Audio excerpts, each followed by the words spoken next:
అందరికీ శనార్థులు ఎట్లున్నారులా అందరు మంచిగా ఉన్నారుగా నేను కూడా మంచిగానే ఉన్నా.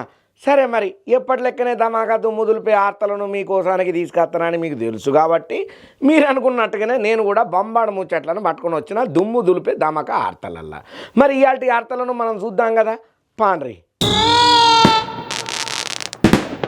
ఈ ట్రంప్ సారుకు ఏమవుతుందో ఏం చేస్తాడో ఏం అర్థం కాదుల్లా. ఒక్కొక్క పారి అబ్బా మంచోడబ్బా గీసంటోడు అధ్యక్షునిగా ఉండు ఆ దేశ ప్రజల అదృష్టం అని అనిపిస్తుంది. ఒక్కొక్క పరి ఈ అమ్మ గీసంటోడు అసలే ఉండొద్దు అని అనిపిస్తుంది. మరి ఎందుకు అట్లా అనిపిస్తుందో, ఆయన ఎందుకు ఇంత ఎరేటీగా ప్రవర్తన చేస్తాడో ఎవరికి తెలియదు. ఇప్పుడు ఒక కొత్త పనిని ముంగట వేసుకున్నాడు. 13 ఏళ్ల సంటి పిల్లగానికి అక్కడ సెక్యూరిటీ సర్వీసు ప్రత్యేకమైనటువంటి కొన్ని బాధ్యతలను ఆయనకు అప్పచెప్పిండు. మరి ఉన్నట్టుండిగా 13 ఏళ్ల పిల్లగానికి బాధ్యతలను ఈ ట్రంప్ సార్ ఎందుకు తీసుకున్నాడు, అసలు ఏం ఆలోచిస్తున్నాడు, ఈయనకి ఏమన్నా ఆలోచన ఉన్నదని చెప్పి కారెడ్డాలు ఆడకుండా కామెంట్లు పెడుతున్నారు. కానీ అసలు ముచ్చటేందో మనం వార్త చూస్తే తప్ప మనకు తెలియదు. ఆర్తొచ్చింది చూడుండ్రి.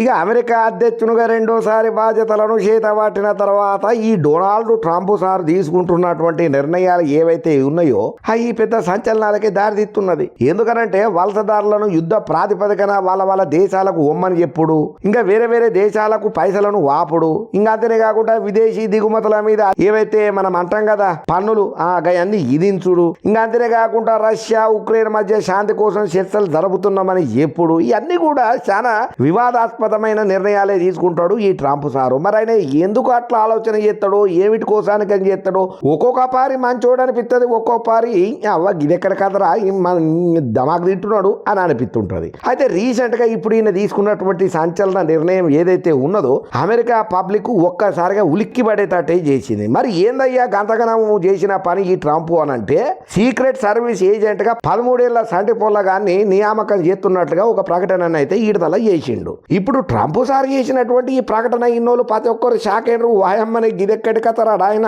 13 ఏళ్ల సంటి పిల్లగాడు సీక్రెట్ సర్వీస్ ఏజెంటా వామ్మో అని నెత్తినోరు కొట్టుకుంటా ఒక్కసారి ఎడ్డి నవ్వు పట్టినరు అమెరికాలో ఉన్నటువంటి పబ్లిక్. అయితే ఈ ట్రంప్ సార్ చేసినటువంటి ప్రకటన వెనకాల ఒక గొప్ప ఉద్దేశం ఉన్నదని అంటున్నారయ్యా. మరి గంతగనం గొప్ప ముచ్చట ఏందయ్యానంటే, ఎవరైతే సీక్రెట్ సర్వీస్ ఏజెంట్ గా 13 ఏళ్ల పిల్లగానికి బాధ్యతలను చేత పట్టించిండో ఈ పిల్లగాడు కొన్నేళ్ల సంది క్యాన్సర్ అనే మహమ్మారి వ్యాధితోని మస్తు పోరాటం చేస్తున్నాడట. ఇంకా అంతనే కాకుండా క్యాన్సర్ తోని జయించిండట కూడా. అయితే ఈ పిల్లగాని గురించి స్వయంగా ట్రంప్ సారే చెప్పుకుంటా 13 ఏళ్ల డీజే డేనియల్ ఇప్పుడు మనతో పాటు ఈ గ్యాలరీలో కూసున్నాడు. 2018లో ఈ పిల్లగాడు అరుదైన క్యాన్సర్ బారిన పడ్డాడు. సిరుపు 5 నెలలు మాత్రమే బతుకుతాడని చెప్పి అప్పట్లో డాక్టర్లు అన్నాడు. కానీ డేనియల్ కుంగిపోలేదు, మానసిక సంకల్పంతో దృఢంగా ఉన్నాడు. ఎన్ని కష్టాలు ఎదురైనా వాదితోని ధైర్యంగా పోరాటం చేసిండు, చివరాఖరికి గెలిచిండు. కానీ ఆయన ఎంత క్యాన్సర్ బారిన పడ్డా సుతం నేను పోలీస్ ఆఫీసర్ కావాలనే ఆలోచన ఆయనలా ఉన్నది కదా, ఆ ఆలోచనను మాత్రం ఆయన మరసలేదు. దానికోసమే బతకాలని అనుకున్నాడు. అతని దృఢ సంకల్పనే ఆయన క్యాన్సర్ వ్యాధిని జయించేటట్టుగా చేసింది. అందుకే ఇప్పుడు మేము ఆయనకు గొప్ప గౌరవం ఇవ్వబోతున్నాం.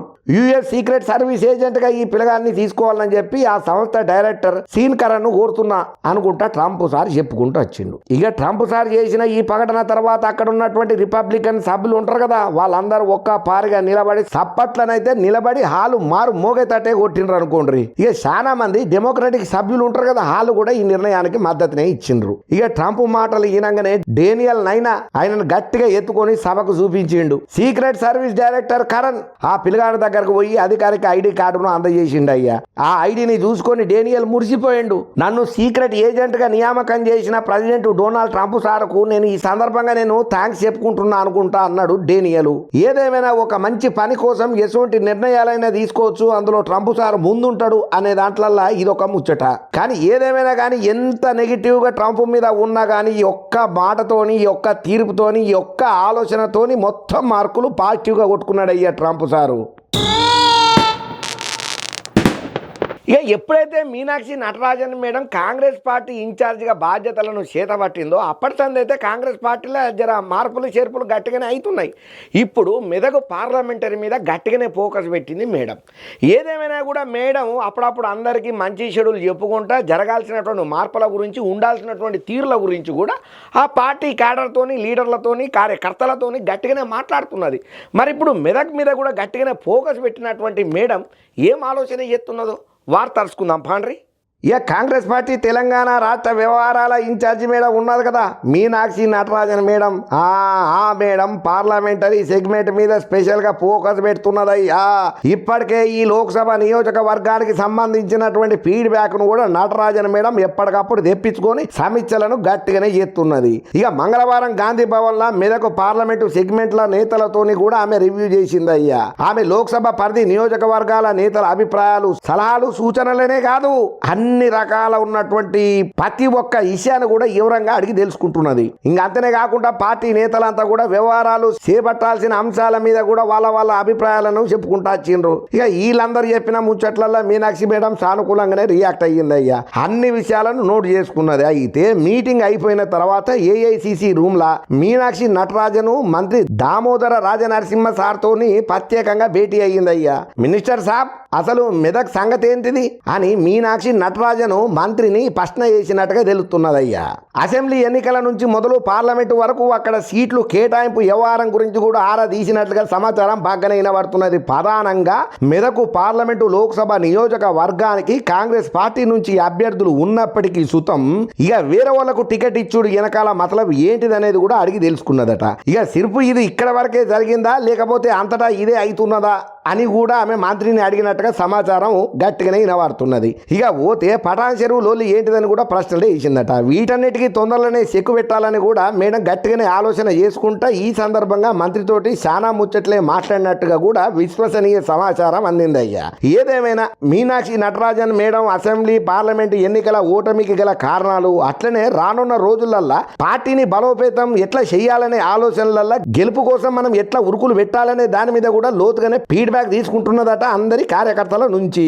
ఏదేమైనా కానీ కాంగ్రెస్ ఇన్ఛార్జి మీనాక్షి నటరాజన్ మేడం పని తీరును మాత్రం చాలా మంది తార్పు చేయబట్టినరయ్యా.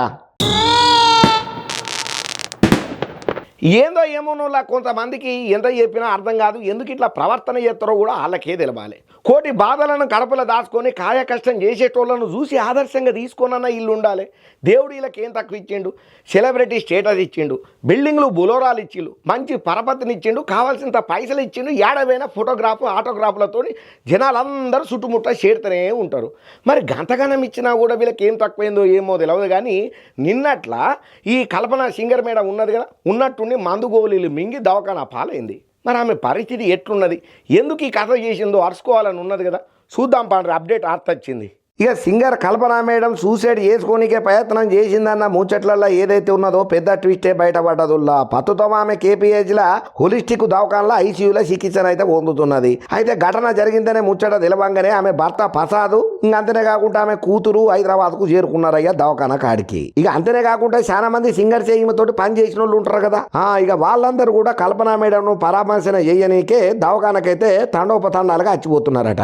ఇక ఆల్రెడీ సింగర్ సునీత, గీతా మాధురి, శ్రీకృష్ణ, కారుణ్య ఇంకా చాలా మంది పెద్ద తలకాయలు కూడా వచ్చి ఆమె ఆరోగ్యం గురించి ఆరాధీసి డాక్టర్లను అడిగి తెలుసుకున్న సంగతి మనకు ఎరికైనదే. అయితే ఆత్మహత్య యత్నానికి ఆమె భర్తనే కారణం కావచ్చు అని చెప్పి అందరూ భావన చేసిండ్రు. కానీ అందరికీ షాక్ తగిలేటట్టుగా కల్పన మేడం అసలు ముచ్చటను పోలీసులకు సల్లగా చెప్పింది అయ్యా.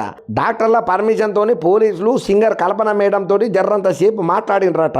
అసలు ఏందమ్మా నువ్వు ఎందుకు ఊకింత మంచి సింగర్ ఊకింత పేరు ప్రఖ్యాతలు పెట్టుకుని గంట పని ఎందుకు చేసినావు? గా దవాయిలు నువ్వు మింగాల్సిన అవసరం ఏమడ్డదమ్మా నీ ఆపత్తి అని అడిగితే సావు కబురు చల్లగా చెప్పిందట కల్పన మేడం.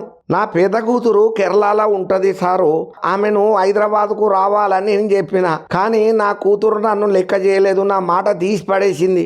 నేను ఎంతగానో నచ్చ చెప్పినకే ట్రై చేసినా సుతం ససేమిరా అన్నది నా మాటను ఖాతరు చెయ్యలేదు.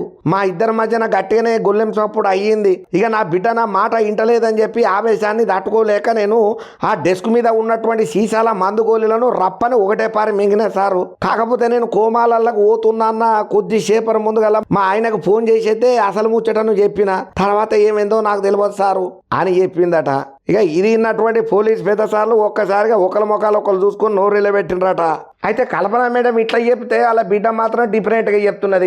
ఏం లేదు, అంత భయపడాల్సిన ముచ్చట ఏం లేదు. కాకపోతే అమ్మ రెగ్యులర్గా గోళీలు వేసుకుంటుంది గిసొంటి నిద్ర మాత్రలు, కానీ అనుకోకుండా కొంచెం డోస్ ఎక్కువైనట్టున్నది అంతే తప్ప మా మధ్యన జోడాలు వేసుకుంటే లేవు అని చెప్పి చెప్తున్నది. సరేనుల్లా నిజం దేవుడెరుగు నీరు పాలె మెరుగు. అయినా ఏం ఆలోచనలో ఏందో నాకు అర్థం కాదుల్లా. దేవుడు ఇంకా వీళ్ళకి ఏం తక్కువ ఇచ్చిందని ఇంకా ఏం కావాలని కోరుకుంటున్నారో నాకు అర్థం కాదు. యాడికి పోయినా నిజంగా రెడ్ కార్పెట్ రూపాయి ఖర్చు లేకుండా ఈవెంట్ కాడికి తీసుకొస్తారు కావాల్సిన రాస మర్యాదలని చేస్తారు. అరే అడుగు పెడితే పైసలు, అడుగు తీస్తే పైసలు. వీళ్ళకున్న టాలెంట్ కు ఇచ్చిన పైసలు బాగానే ఎక్కువ ఉంటాయి. అయినా కూడా వీళ్ళకి ఏం లోటో నాకు అర్థం కాదు. కాకపోతే ఒక్కటి మాత్రం వీళ్ళు యాడ్ చేసుకోవాలి. బిల్డింగ్లు బులోరాలు ఇంత ఖరీదైన బంగ్లాల వండుకుంటా విలాసవంతమైన జీవితాలను నడుపుకుంటా కూడా మీరు కట్టాలు ఉన్నాయని చెప్పి బాధపడుతున్నారు చూడు, అది మీ భ్రమ. కష్టం అంటే కాయ కష్టం చేసి రూపాయికి 2 రూపాయలకు రెక్కలు ముక్కలు చేసుకొని పూట నెల తీసుకుంటా కుటుంబాన్ని కోటి బాధలలో కూడా ఫ్యామిలీకి కష్టం లేకుండా కాపాడుకుంటున్నారు చూడు. ఒక రైతు, ఒక కూలి, ఒక సగటు మనిషి, వాళ్ళది కష్టం మీది కష్టం కాదు అని కారెడ్డాలాడుకుంటా కామెంట్లు పెట్టేటోళ్ళు కూడా లేకపోలేరు. ఇప్పటిదాకా ఒక లెక్క, ఇక ముందు నుంచి ఒక లెక్క. రేషన్ కార్డులు ఉన్నోళ్ళు ఉన్నారు, లేనోళ్ళు ఉన్నారు మన తెలంగాణ రాష్ట్రంలో. కానీ ఇప్పుడు రేషన్ కార్డు ఉన్నోళ్ళకైనా సరే లేనోళ్ళకైనా సరే కొత్త రేషన్ కార్డులు తయారు కాబోతున్నాయి. ఈ రేషన్ కార్డులు ఎట్లా ఉండబోతున్నాయి, ఎటువంటి అవినీతికి తావు లేకుండా తయారవుతున్నటువంటి ఈ కొత్త తెలంగాణ రేషన్ కార్డులను చూస్తే వామ్మో మీరే సపోర్ట్లు కొట్టుకుంటా తారీఫ్ చేసి శబాస్ అని అంటారు రేవంత్ రెడ్డి సర్కార్కు. ఇక కొత్త రేషన్ కార్డు పాత రేషన్ కార్డులనే తేడా లేదు. తొందరలో 1 కోటి మందికి రేషన్ కార్డులు మనకు రాబోతున్నాయోల్లా. అబ్బో 1 కోటి మందికి ఈ రేషన్ కార్డుల ముచ్చట ఇంటుంటేనే మస్తు సంబరం అనిపిస్తున్నది అని అంటున్నారా? ఇంకా కరాట్ల ముచ్చట పురాగా తెలవాలంటే ఈ కారట్ ఎట్లా ఉండబోతున్నదో తెలుసా? లేత నీలం రంగుల పోస్టు కార్డు కంటే జర్రంత అటు ఇటుగా తక్కువ సైజులనే ఉంటుందట. ఇక దాని మీద ఎప్పటి లెక్కనే ఫ్యామిలీ మెంబర్ల వివరాలు ఫోటోలు కూడా ఉంటాయి. ఇక ఇప్పుడు దీనికి ఎక్స్ట్రాగా ఏం యాడ్ చేసిండ్రయ్యా అంటే QR కోడ్. ఇక దాన్ని స్కాన్ చేసిండ్రు అనుకోండి, ఇక ఫ్యామిలీ మెంబర్ల వివరాలు ఫోటోలు వాళ్ళ ఎంత డాటా కూడా ఇంట్లో వస్తుందట. ఇక ఈ మేరకు కార్డుల జారీకి ముఖ్యమంత్రి రేవంత్ రెడ్డి సార్ ఆమోదం చెప్పిండయ్యా. ఇక కొత్తగా దరఖాస్తు చేసుకున్న వాళ్ళకే కాదు, ఇప్పటికే ఉన్న రేషన్ కార్డుదారులకు కూడా ఈ కొత్త కార్డులను జారీ చేయబోతున్నారట. ఇక ఈ దిశగా పౌర సరఫరా శాఖ అధికారులు ఉన్నారు కదా, గట్టిగానే కసరత్తులు చేస్తున్నారట. ఇక ప్రస్తుతం రాష్ట్రంలో 89,95,282 రేషన్ కార్డులు ఉన్నాయట. ఇక కొత్త కార్డులని కొత్తగా ఫ్యామిలీలను చేర్చనికే ఇంకో 18 లక్షల దరఖాస్తులు అచ్చిపడ్డాయట.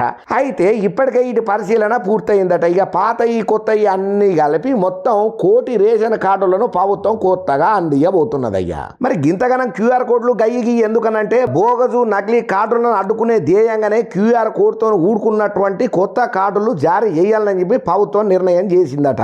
రేషన్ షాప్ దగ్గరకు పోయినప్పుడు QR కోడ్ను స్కాన్ చేసినా లేదా ఫ్యామిలీలో ఏ వ్యక్తి ఏలిముద్ర వేసినా సుతం రేషన్ ఇచ్చేందుకు అవకాశం ఉంటది. ఇక తద్వారా ఆ కార్డుల వ్యక్తులే రేషన్ తీసుకునేందుకు అవకాశం ఉంటదని, ఇక ఎవరు పడితే వాళ్ళు తీసుకోనీకే ఆస్కారం లేదని కూడా అధికార వర్గాలు గట్టిగానే చెబుతున్నాయి. అట్లనే రాష్ట్రంలో ఎక్కడ నుంచైనా సరే రేషన్ తీసుకునేందుకు పోర్టబిలిటీకి కూడా దీని ద్వారా అవకాశం ఉన్నదట. ఇక QR కోడ్ కార్డు కోసానికి అని చెప్పి 3 రూపాయలు ఖర్చు అవుతున్నదని తెలిసిందయ్యా. నిజానికి సిప్ కార్డును జారీ చేయాలని మొదలు అనుకున్నారు. ఇక దీని ధర ఒక్కో కార్డుకు చూస్తే 31 రూపాయల దాకా ఉండుతోని ఎప్పుడైనా మార్పులు చేర్పులు చేయనీకే సాంకేతిక పలు సమస్యలు తలెత్తే అవకాశం ఉన్నదని చెప్పి పెద్ద సార్లు చెప్పుడుతోని సూచనలు ఇచ్చుడుతోని ఇక సిప్ కార్డు ఆలోచనకు ఫుల్ స్టాప్ పెట్టి QR కోడ్ పద్ధతిని అమల్లోకి తీసుకొచ్చిండ్రు అన్నట్టు కొన్ని మార్పులు చేర్పులు చేసి ఇక దీనివల్ల పెద్దగా ఇబ్బందులు ఏమి ఉండవని కూడా భావన చేస్తున్నారు. అయితే కొత్త కార్డుల మీద సీఎం రేవంత్ రెడ్డితో పాటు సంబంధిత మంత్రి ఉత్తమ్ ఫోటోలు కూడా ఉంచాలనా లేదంటే ఎవరి ఫోటోలు లేకుండానే జారీ చేస్తారా అనే దాని మీద కూడా ఇంకా క్లారిటీ రాలేదు. ఇక ప్రభుత్వ లోగో మాత్రం కార్డు మీద పక్కాగా ఉండబోతున్నట్లుగా మనకు ఎరికైన సమాచారం అయ్యా. ఈసారి అందియబోయే ఈ కొత్త రేషన్ కార్డులను ఇంటి మహిళ పేరు మీదనే అందియబోతున్నట్లుగా సమాచారం అయ్యా. ఏదేమైనా రేవంత్ రెడ్డి సార్ 1 కోటి కార్డులను పంపిణీ చేయబోతున్నాడు, అందరికి ఇయ్యబోతున్నాడు అని అంటే వా రేవంత్ రెడ్డి సార్ వా కాంగ్రెస్ సర్కార్ అని చెప్పి తారీఫ్ చేయబట్టింది ఈ ముచ్చటెరికైనా ప్రతి ఒక్కరు. ఈ మన లోకనాయకుడు అయినటువంటి కమల్ హాసన్ సార్ ఉన్నాడు కదా, గదేనులా హీరో కమల్ హాసన్ సారు. ఈయన అసలు సినిమాలలో ఉంటాడా రాజకీయంలలో ఉంటాడా ఎటుంటుందో ఆయన మైండ్ మనకు తెలియదు. కానీ అప్పుడప్పుడు కనిపించినట్టు ఒక్కసారి వచ్చిపోవే మెరుపు తీగ అన్నట్టుగా పబ్లిక్ ముంగట మైక్ కనపడ్డప్పుడు 4 పాలిటిక్స్ మాట్లాడి మళ్ళీ పత్తాక లేకుండా పోతాడు, సినిమాల గురించి మళ్ళా వస్తాడు. ఇప్పుడేమయ్యా అంటే ఉన్నట్టుండి మోడీ సార్ మీద కోపం వచ్చిందయ్యా ఈ కమల్ హాసన్ సార్కు. మరి మోడీ సార్ గంతగనం ఈయనకేం ద్రోహం చేసిండో, ఈయన గైనను గతగనం ఎందుకు అంటుండో మోడీ సార్ను తెలవాలనంటే వార్త తెచ్చిన కదా చూడుండ్రి. ఇక దక్షిణాది మీద బలవంతంగా హిందీని రుద్దేతందుకు కేంద్ర ప్రభుత్వం ప్రయత్నం చేస్తున్నదని చెప్పి ఎవరో చెప్పలేదు. ఈ సినిమా యాక్టర్ ఉన్నాడు కదా లోకనాయకుడు మక్కల్ నిధి మయం పార్టీ పెద్ద కమల్ హాసన్ సారు ఆయన చెప్పిండు అయ్యా. డిలిమిటేషన్ భాష విధానంలో కేంద్రం మీద తీవ్రంగా మాటల దాడి చేసిండు. ఇక ఈ అంశం మీద ఆయన స్పష్టమైన వైఖరిని వెల్లడించుకుంటా జనాభా పెరుగుదలను నియంత్రించడం కోసం జాతీయ అభివృద్ధికి దోహదపడే రాష్ట్రాలను శిక్షించకూడదు అని చెప్పిండు అయ్యా. ఆయన ప్రజాస్వామ్యము సమైక్యవాదము భారతదేశానికి రెండు కళ్ళు, రెండిటికి ప్రాముఖ్యత ఇవ్వడం ద్వారా మాత్రమే మనము సమ్మిళిత అభివృద్ధి చెందిన భారతదేశం అనే కళను సాధించగలమని చెప్పి నొక్కి వక్కా నుంచి చెప్పిండయ్యా లోకనాయకుడు. ఇక ఈ మేరకు డిలిమిటేషన్ అంశం మీద బుధవారం తమిళనాడు ముఖ్యమంత్రి ఎంకే స్టాలిన్ తమిళనాడు రాజకీయ పార్టీల అఖిలపక్ష సమావేశాన్ని ఏర్పాటు చేసిండ్రు. ఇక ఈ సమావేశంలో పాల్గొనికి వచ్చినటువంటి నాయకుడు ఎవరయ్యా అంటే కమల్ హాసన్ కూడా ఉన్నాడు అందులో. అయితే తమిళనాడుతో సహా దేశంలో దక్షిణాది రాష్ట్రాలకు డిలిమిటేషన్ ద్వారా హిందీని రుద్దాలని చెప్పి కేంద్రం చూస్తున్నదని, హిందీ బెల్ట్ ప్రయోజనాలను ప్రోత్సహిస్తున్నదని గట్టిగానే ఆరోపణలు చేసిండు ఈ లోక నాయకుడు. ఇంకా అంతనే కాదు, కేంద్రం మీద కమల్ హాసన్ విమర్శలు చేసుకుంటా వాళ్ళు హిందూ మతాన్ని సృష్టించడానికే ప్రయత్నిస్తున్నారని చెప్పి దీనికి హిందీయా అనే పదాన్ని కూడా ఉపయోగం చేస్తున్నారని అన్నాడయ్యా. పార్లమెంటరీ నియోజకవర్గాల పరిమితిని తగ్గించేందుకే కేంద్రం చేస్తున్న ప్రయత్నాలను తీవ్రంగా నేను విమర్శన చేస్తున్నా. ఇది భారతదేశ సమైక్య నిర్మాణం వైవిధ్యానికి హాని కలిగిస్తున్నదని చెప్పి హెచ్చరిస్తున్నాను అన్నాడు. భారతదేశ సమగ్ర దృక్పథాన్ని ప్రమాదంలో పడేసేందుకే దాన్ని హిందూగా మారుతున్నారని అన్నాడయ్యా. జనాభా ఆధారంగా పార్లమెంటరీ నియోజకవర్గాల పునర్విభజన అంశం తమిళనాడుకు మాత్రమే ఆందోళన కలిగించే ముచ్చట కాదు.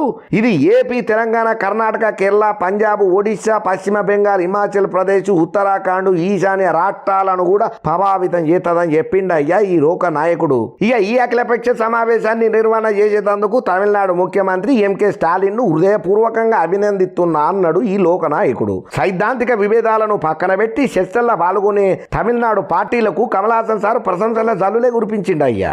ఈ అవగాహనతోని ముందుకు పోవాలని చెప్పి కూడా పిలుపును ఇచ్చిండు. ఇక ఈ చర్చల రెండు కీలక సూత్రాల మీద దృష్టి పెట్టాలని, ఒకటి ప్రజాస్వామ్యం, ఇంకోటి సమైక్యవాదమని, ఇవి రెండు కళ్ళని, రెండిటికి ప్రాముఖ్యత ఇవ్వడం ద్వారా మాత్రమే మనం సమ్మిళిత అభివృద్ధి చెందిన భారతదేశం కళను సాధించగలమని అన్నాడు. మేము సమ్మిళిత భారతదేశాన్ని ఊహించుకుంటాం, కానీ వారు హిందీని సృష్టించాలనుకుంటున్నారు. ప్రజాస్వామ్యంలో పదే పదే అంతరాయాలు కలిగించాల్సిన అవసరం లేదని చెప్పిండయ్యా మన లోకనాయకుడు. కేంద్ర చర్య సమైక్యవాదాన్ని దెబ్బతీస్తున్నది, ఇది పూర్తిగా అనవసరము.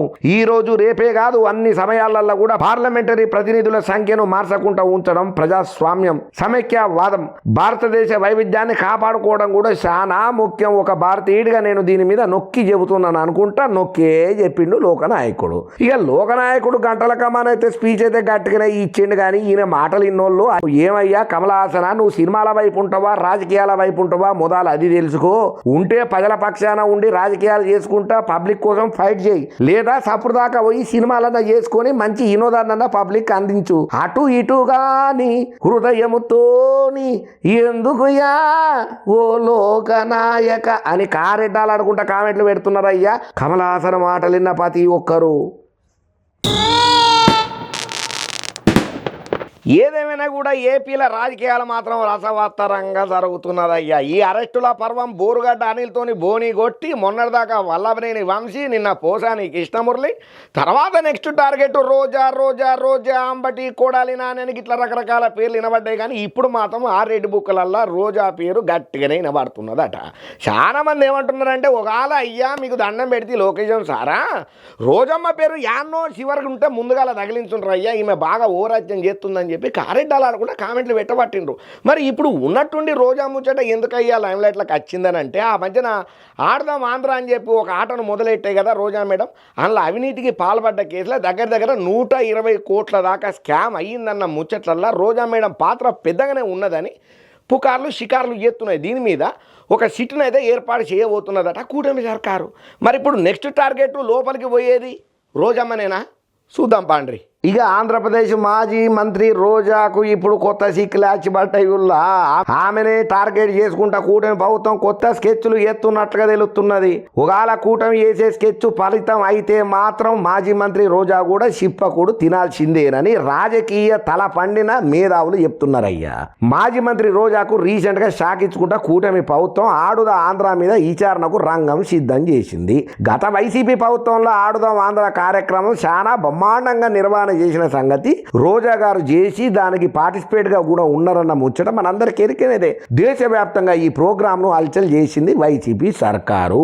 ఇక ఎంతగానం చేసిందంటే నా భూతో నా భవిష్యత్ అన్న విధంగా అద్భుతమైన పబ్లిసిటీ స్టంట్ తోటి గొప్పగా చేసింది. ఇక ప్రపంచంలో ఇటువంటి ఆట ఎడా ఆడలేదన్న విధంగా చెప్పుకుంటా వచ్చింది అప్పటి వైసీపీ సర్కారు. అయితే అప్పుడు ఆడదాం ఆంధ్ర బాధ్యతలను మొత్తం మాజీ మంత్రి రోజా గారు నిర్వహణ చేస్తుండే. అయితే ఆ టైంలలోనే ఆడదాం ఆంధ్ర కార్యక్రమంలో చాలా అవకతవకలు జరిగినాయని, స్కాములు బగ్గనే నడిచినాయని చెప్పి కూటమి ఒక వాదన అయితే ఆ మధ్యన తెరలేపింది. అయితే ఈ ముచ్చట్లల్లా మంత్రి రాంప్రసాద్ రెడ్డి ఈ అంశం మీద సంచలన మాటలే మాట్లాడుకుంటూ వచ్చిండు. అది కూడా మండలిలో ఆడదాం ఆంధ్ర కార్యక్రమంలో అవకతవకలు జరిగినాయని చెప్పి పెదబాంబే పిలిచిండు ఏపీ మంత్రి రాంప్రసాద్ రెడ్డి. అయితే దీని మీద స్వతంత్ర విచారణ కమిటీ ఏతున్నట్లుగా కూడా ప్రకటన చేసుడు అయ్యింది. ఇక ఈ కమిటీ కేవలం 45 రోజుల సభకు నివేదిక అందిస్తున్నదని మంత్రి రాంప్రసాద్ రెడ్డి సార్ చెప్పుకుంటూ వచ్చిండయ్యా. ఇక ఆడుదాం ఆంధ్ర కోసం గత వైసీపీ ప్రభుత్వం దాదాపు 120 కోట్ల ఖర్చు చేసుడు అయ్యిందని, అందులో స్కామ్ అయ్యిందని చెప్పి టీడీపీ ఒక వాదన అయితే తీసుకొని వస్తున్నది. ఇక ఈ పైసలన్నీ రోజా మేడమే తినేసిందనే వాదన కూడా గట్టిగానే బల్లలు గుద్ది మరి చెప్తున్నారు టీడీపీ తమ్ముళ్ళు. ఇక ఈ ముచ్చట్లల్లా ఈ కేసు మీద విచారణను జరపబోతున్నది కూటమి సర్కారు. ఇప్పటికే చాలా మంది వైసీపీ నేతలను అరెస్ట్ చేసిన కూటమి సర్కారు ఇప్పుడు రోజాను టార్గెట్ చేస్తున్నట్టుగా తెలుస్తున్నదయ్యా. ఈ కేసును రోజా ఎట్ట డీల్ చేయబోతుందో మనకు మాత్రమేం తెలుసు, చూడాలి. కానీ ఏదేమైనా కానీ వదిలిన బాణం జారిన మాట వెనక్కు రాదని అంటారు కదా, అది 100కి 100 పాళ్ళు ఈ రోజా గారికి అయితే బ్రహ్మాండంగా సెట్ అవుతుంది. అసలు పబ్లిక్ ఈ అమ్మగారు చేసిందేందో ఏమో తెలియదు కానీ ఎంతసేపు వాన్ని వీన్ని తిట్టుట్లలోనే బాగా పాపులర్ అయింది. పబ్లిక్ సేవలతో కంటే ఎక్కువగా తిట్టుట్లలోనే ఫేమస్ అయ్యింది. ఒకంతకు జగనన్న అధికారం కోల్పోనీకే మొట్టమొదటి వ్యక్తి రోజానే టాక్ కూడా ఆ పార్టీ నేతలలో కూడా బాగానే ఉన్నది. అందుకనే రోజాను కొంచెం టచ్ పిన్ నాటన్నట్టుగానే దూరం పెడుతున్నాడు జగనన్న అనే పుకార్లు కూడా ఆంధ్రాలో షికార్లు చేస్తున్నాయి. అయితే ఇప్పుడు ఆడదాం ఆంధ్ర మీద స్కామ్ అయ్యిందన్న ముచ్చట్లల్లో రోజా మేడం ఎట్లా ఫేస్ చేయబోతుందో మనకు మాత్రమేం తెలుసు, చూద్దాం. ఈ రేవంత్ రెడ్డి సంగతి ఎవరికి తెలియదు. ఈ రేవంత్ రెడ్డి కాంగ్రెస్ మనిషి కాదు, బీజేపీ మనిషి. ఈ ముచ్చట సోనియా గాంధీ మేడంకు రాహుల్ గాంధీ సార్కు తెలవక ఈయనకు పగ్గాలు అప్పచెప్పిండ్రు. కానీ ఆయన ఇండైరెక్ట్గా మోడీ సారు మనిషి, బీజేపీ తాలూకానే వాళ్ళకు సపోర్ట్ చేసుకుంటా మళ్ళా కూడా కాంగ్రెస్ని ఇక్కడ తెలంగాణలో భూస్థాపితం చేయనీకనే ప్రయత్నాలు చేస్తున్నాడు ఈ రేవంత్ రెడ్డి. ఈయన ఇండైరెక్ట్గా మోడీ మనిషి అని చెప్పి ఎవరన్నారు, తీన్మార్ మల్లన్న అన్నాడు. ఇక ఆయన ఎందుకు అన్నాడు ఉన్నట్టుండి రేవంత్ రెడ్డి సార్ మీద? మనం ఆ వార్త తెలుసుకోవాలంటే ఈ వార్త చూడాల్సిందే. తెలంగాణలో కులగణన తప్పు అని చెప్పి పత్రాలను తగలబెడితే పార్టీ నుంచి నన్ను సస్పెండ్ చేస్తారా అని అనుకుంటా ప్రశ్నించిండయ్యా ఎదురుగా ఎమ్మెల్సీ తీర్మార్ మల్లన్న.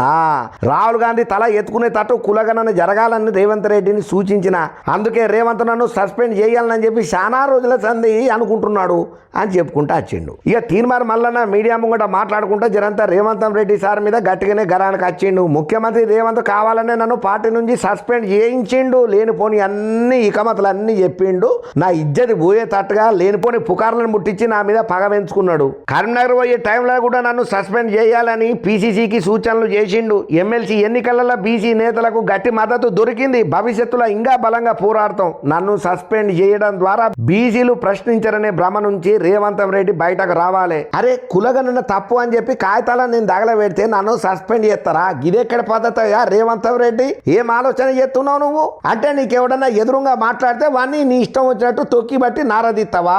అన్యాయంగా అకారణంగా ఏ కారణం లేకుండా లేనిపోని పుకార్లను మీదేసి వాని మీద గుడ్డగాల్చి ముఖం మీదేసి పార్టీ నుండి సస్పెండ్ చేపిస్తావా లేనిపోని మాటలని చెప్పి? నేను అసలు ఏమన్నా? రాహుల్ గాంధీ తల ఎత్తుకునే తట్టు కులగణన జరగాలని చెప్పి రేవంత్ రెడ్డికి ఒక చిన్న సలహా ఇచ్చిననయ్యా. సమగ్ర కుటుంబ సర్వేను కేసీఆర్ పకడ్బందీగా నిర్వహణ చేసిండు. చివరి రోజు రేవంత్ రెడ్డి కులగణన చేయించుకున్నారు. అగ్ర వర్ణాలను ఎక్కువ చూపించిండ్రు, బీసీలను తక్కువ చూపించిండ్రు. నేను చెప్పింది తప్పైతే మళ్ళీ ఎందుకు సర్వే చేసిండ్రు? ఈడబ్ల్యూఎస్ రిజర్వేషన్ల రక్షణ కోసానికే బీసీ జనాభా తగ్గించిండ్రు. 90 ఏళ్ల తర్వాత సర్వే చేసినా ఒక్కరు కూడా సప్పట్లు కొట్టలేదు. కులగణన తప్పు అని నేను నిరూపిస్తా. తప్పు జరిగితే మీరు సరిదిద్దుకోండి, అంతేగాని మీరు లేని బలాన్ని నా మీద చూపెట్టకుండ్రి. కులగణన చేస్తారని ఆమె ఇచ్చిండ్రనే ఒకే ఒక కారణంతో కాంగ్రెస్ పార్టీలో నేను చేరిన. రేవంత్ రెడ్డి మీద నమ్మకంతో కాదు, రాహుల్ గాంధీ మీద నమ్మకంతో కాంగ్రెస్ లో చేరిన. అరే సీఎం పేరును మంత్రులు కూడా పలుకుతలేరయ్యా. కోమటిరెడ్డి వెంకటరెడ్డికి ఒక న్యాయం, రాజగోపాల్ రెడ్డికి ఒక న్యాయమా? అంతర్గత ప్రజాస్వామ్యం అగ్రవర్ణాలకేనా, బలహీన వర్గాలకు లేదా? కేసీఆర్ పై పోరాటం చేసింది నేనే. నేను పోరాటం చేస్తుంటే కాంగ్రెస్ నేతలంతా ఎక్కడున్నారు? కాంగ్రెస్ అధికారంలోకి రానికే నా పాత్ర ఉన్నది. తెలంగాణ కాంగ్రెస్ ప్రభుత్వం సమర్థవంతంగా పనిచేసి ఉంటే ఇంకో 8 సీట్లు వచ్చేటి. బీజేపీకి పరోక్షంగా రేవంత్ రెడ్డి సహకరిస్తున్నాడు. సంవత్సరంలోనే ప్రభుత్వం మీద అంత వ్యతిరేకత ఎందుకు వచ్చింది? ఒక్కసారి మీకు మీరు ఆత్మ పరిశీలన చేసుకోవాలి. వంశీ చందర్ రెడ్డిని ఓడగొట్టింది మీరే. పార్టీ నేతలు ఆయన మాట ఇంటలేడని చెప్పి రేవంత్ రెడ్డి అలిగిపోతున్నారట. పసన్న హరికృష్ణ కాంగ్రెస్ ను ఓడిస్తున్నాడు. 2028లో తెలంగాణకు బీసీనే ముఖ్యమంత్రి అవుతాడు. పిల్లి గాండ్రింపులకు భయపడేదే లేదు అనుకుంటా జరంతా గట్టిగానే గరమైందయ్యా రేవంత్ రెడ్డి సర్కార్ మీద, రేవంత్ రెడ్డి సార్ మీద. ఇక గిదే టైంలో అన్ని బీసీ సంఘాలకు ఒకే ప్లాట్ఫామ్ ఏర్పాటు చేస్తాం, అందరినీ ఏకం చేస్తాం. వచ్చే లోకల్ బాడీ ఎన్నికలల్లో జనరల్ స్థానాలల్లో బీసీలను నిలబెడతాం. ఎమ్మెల్సీ పదవికి రాజీనామా చేసే ఆలోచన లేదు. మండలిలో మాట్లాడేది చాలా ఉన్నది. ప్రధానమంత్రి మోడీ నిధులు ఇచ్చేందుకు సిద్ధంగా ఉన్నారని రేవంత్ రెడ్డి చెప్తున్నాడు. అదే విధంగా 42% బీసీ రిజర్వేషన్లు సాధించాలని చెప్పుకుంటూ వచ్చిండు. కానీ ఏదేమైనా కానీ అటు కాంగ్రెస్ పార్టీకి కానీ లేకపోతే ఇటు పక్కన రేవంత్ రెడ్డి సారు కానీ కొరకరాని కొయ్యలెక్క తయారైండు తీర్మార్ మల్లన్న. మరి ఇప్పుడు తీర్మార్ మల్లన్న మైకు దొరికిందని చెప్పి లబా గట్టిగానే ఊదరగొట్టిండు. లెఫ్ట్ అండ్ రైట్ గట్టిగానే వార్నింగ్ ఇచ్చిందని అనుకున్నాడు. కానీ మరి దీని మీద రేవంత్ రెడ్డి సర్కారు ఆయన టీము ఎట్లా రియాక్ట్ అవుతుందో మనకు మాత్రమే తెలుసు, చూద్దాం. కానీ ఏదేమైనా కానీ మొన్నటిదానక కాంగ్రెస్ పార్టీలో ఉండి ప్రచారం చేస్తా అని చెప్పి సపోర్ట్ చేసుకుంటా కాంగ్రెస్ ను జాకిలు బట్టి లేపినటువంటి తీర్మార్ మల్లన్న మెల్లమెల్లగా యూటర్న్ తీసుకుంటా బీఆర్ఎస్ కు దగ్గర గానికే ప్రయత్నాలు చేస్తున్నట్టుగా కూడా పుకార్లు షికార్లు ఎత్తున్నాయి. చాలా మంది ఏమంటున్నారంటే రాబోయే ఎలక్షన్లలో ఎట్టనైనా కానీ కేసీఆర్ సార్ తోని మాట్లాడి బీఆర్ఎస్ కండువా కప్పుకుంటాడు తీర్మార్ మల్లన్న అనే పుకార్లు మాత్రం బాగానే వినబడుతున్నాయి. మరి ఇది ఎంతవరకు నిజమో అబద్ధమో మనకు తెలియదు. కానీ మొత్తానికైతే బీఆర్ఎస్ పార్టీలో తీర్మార్ మల్లన్న చేరిక కాబోతున్నాడన్న ముచ్చట ఏదైతే ఉన్నదో తెలంగాణ రాష్ట్ర రాజకీయాలలో పెద్ద ప్రకంపనలను సృష్టిస్తున్నదయ్యా.